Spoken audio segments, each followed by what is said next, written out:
permasalahan mengenai kesehatan kerap kali muncul opini dan persepsi yang menyimpang dari hal atau fakta yang sesungguhnya. Hal-hal kesehatan cenderung masih ada yang mempercayai opini belaka, dan tentunya sikap tersebut perlu diminimalisir melalui tindakan literasi kesehatan. Berikut ini beberapa permasalahan kesehatan yang masih sering menjadi obrolan yang berseliweran di kehidupan kita.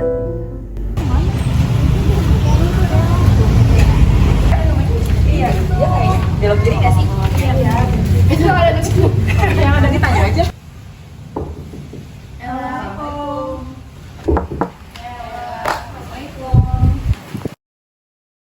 Bisa masuk.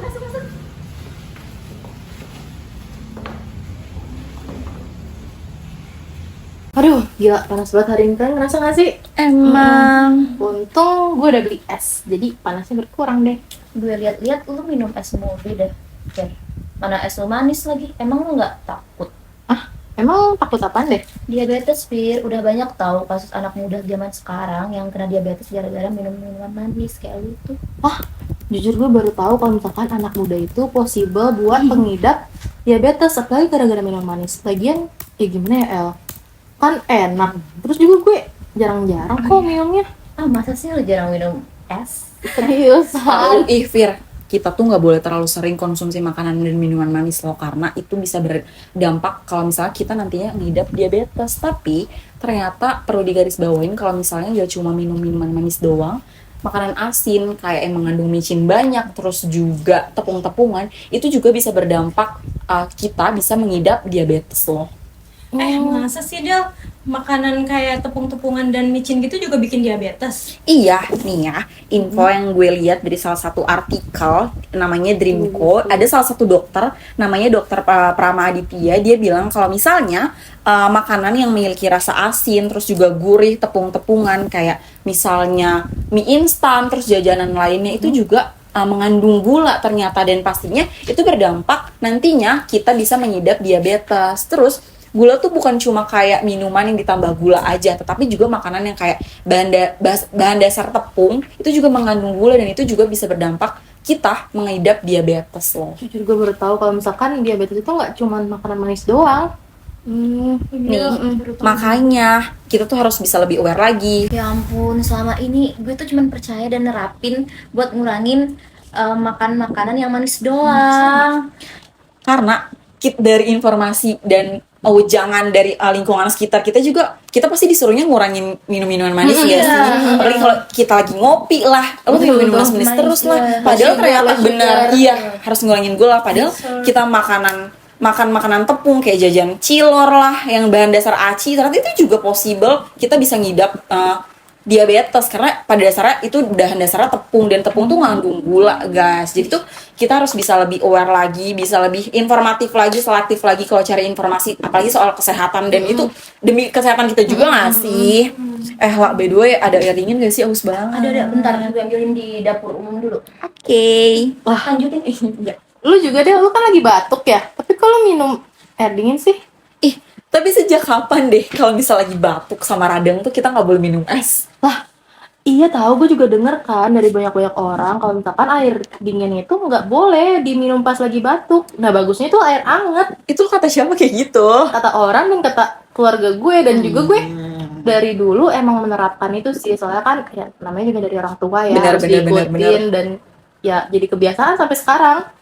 Nggak gitu tau Fir, sebenarnya es batu dan es dingin tuh, minuman dingin nggak bikin batuk, nggak selalu bikin batuk. Tuh ya kan, Lid, minum es tuh sebenarnya nggak apa-apa kalau lagi batuk. Ya bener banget Del, nggak apa-apa selama lagi itu es buat batuk gitu kan. Nah, sebenarnya yang nyebabin batuk itu bukan dari es dinginnya itu, tapi dari bakteri dan juga kuman yang ada di dalam makanan atau minuman. Tuh Fir, jadi misalnya kita lagi batuk, lagi radang nih kayak gue ini sekarang, terus gue minum es, itu sebenarnya nggak apa-apa, karena balik lagi tergantung gimana dan apa yang kita konsumsi itu bersih atau enggak. Benar, karena batuk tuh gara-gara bakteri dan kuman. Kalau misalnya apa yang kita konsumsi kayak ada bakterinya dan gak bersih, dan itu yang bisa menyebabkan batuk. Oh iya, by the way, ada salah satu VT, dan gue ini juga nambah pengetahuan gue sih, karena salah satu dokter tuh ngomong kalau misalnya batuk tuh gak selamanya gara-gara minum es dan minum es tuh nggak apa-apa kalau lagi batuk nih.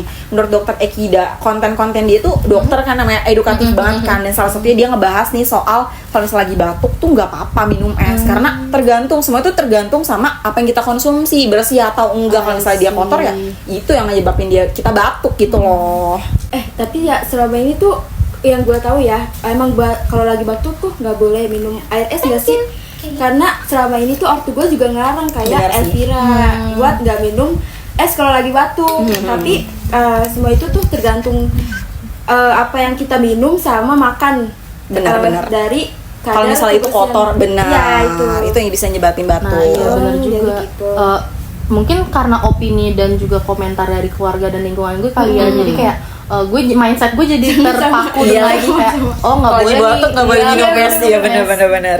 Nah gitu tuh Fir, sekarang jadi tahu kan. Udah jam berapa nih? Kita sholat dulu gak sih? Gue nggak ikut dulu ya, gue lagi halangan. Dasar. Yaudah yuk. ya udah sholat aja sih. Fir, gue keluar dulu ya bentar mau beli minum aus. Oh ya udah.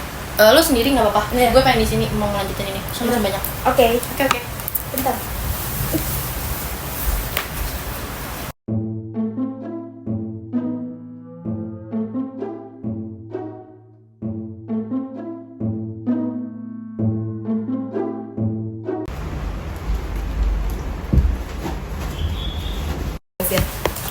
Udah sih, coba lihat dulu. Bener gak? Udah sih udah waktu Nabila tadi izin sih mau ke warung beli minum. Paling bentar lagi nyampe. Oke. Coba lihat. Halo. Nah, nih di Mana lu? Bisa balik dulu minum. dasar. Beli apa? Soda. Tadi lu kan lagi haid. Kok lu minum soda? Emang lu gak takut? Emang kenapa lah? Setahu gue ya, setahu gue nih, kalau lagi haid itu nggak boleh minum soda, ya kan guys? Benar. Setahu gue juga gitu sih, karena nyokap gue sering bilang kalau misalnya lagi haid ya jangan minum soda lah. Enggak kok, kalau yang gue tahu ya minum soda itu malah memperlancar headnya tahu. Masa? Iya. Bentar, lu dapet infonya dari mana dia?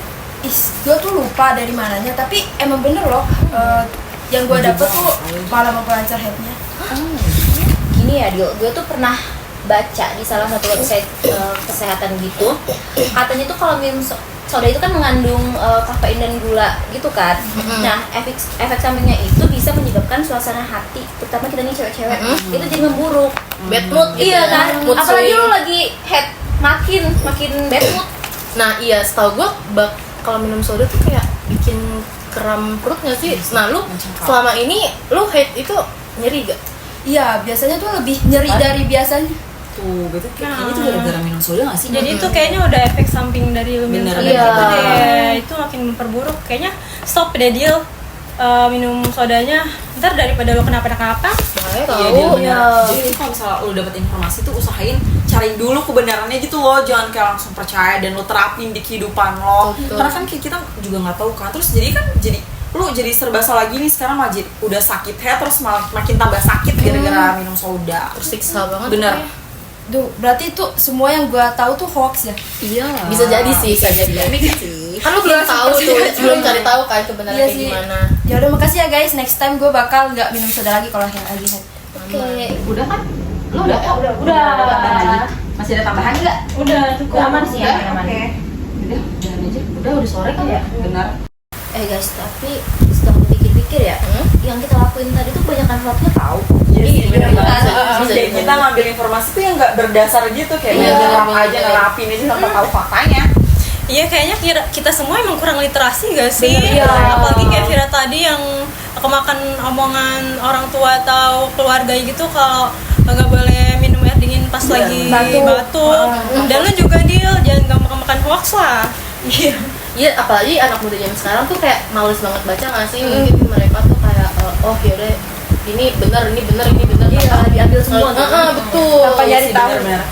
Dan yang gue takutin tuh kalau misalnya kita aja yang generasi muda nggak aware soal kesehatan, kayak main ambil informasi dari sini dari situ langsung kita percaya tuh gimana orang generasi iya sih, apalagi orang tua yang susah pegang sosmed, susah lihat artikel apa video-video yang lainnya. Pasti kita informasi Iya, dari anak bener, mudanya bener. kita terusin. Bener. Nah, Makanya kayak harusnya kita nggak sih yang berperan juga bikin orang tua kayak lebih aware lagi, kita juga selektif lagi nerima informasinya biar informasi yang kita dapat tuh bisa kita kasih ke tua itu bisa bener gitu Bener, loh, ya. bener nggak sembarangan. Jadi kayak misalnya kita nggak kemakan hoax gak sih guys, ngeri banget. Iya. Sumpah. Tapi dikonfirmasi lagi beritanya. Pulang aja udah jam 5 juga nggak sih? Oke. Pulang lu semua, pulang. Dalam era media sosial yang serba cepat dan terhubung, penyebaran informasi dapat menjadi senjata ganda. Hoaks soal kesehatan dapat dengan mudah mengelabui dan menyesatkan masyarakat. Hal tersebut menimbulkan kebingungan dan bahkan membahayakan kesehatan individu. Dalam menghadapi tantangan hoaks kesehatan, pendekatan yang komprehensif diperlukan, yang tentunya melibatkan kerjasama antara media, ahli kesehatan, dan masyarakat. Meningkatkan literasi media dan kesehatan menjadi kunci dalam melawan penyebaran hoaks. Dengan meningkatkan pemahaman tentang bagaimana hoaks dibuat dan menyebar, kita dapat mengembangkan ketahanan terhadap informasi yang tidak benar dan mengurangi dampak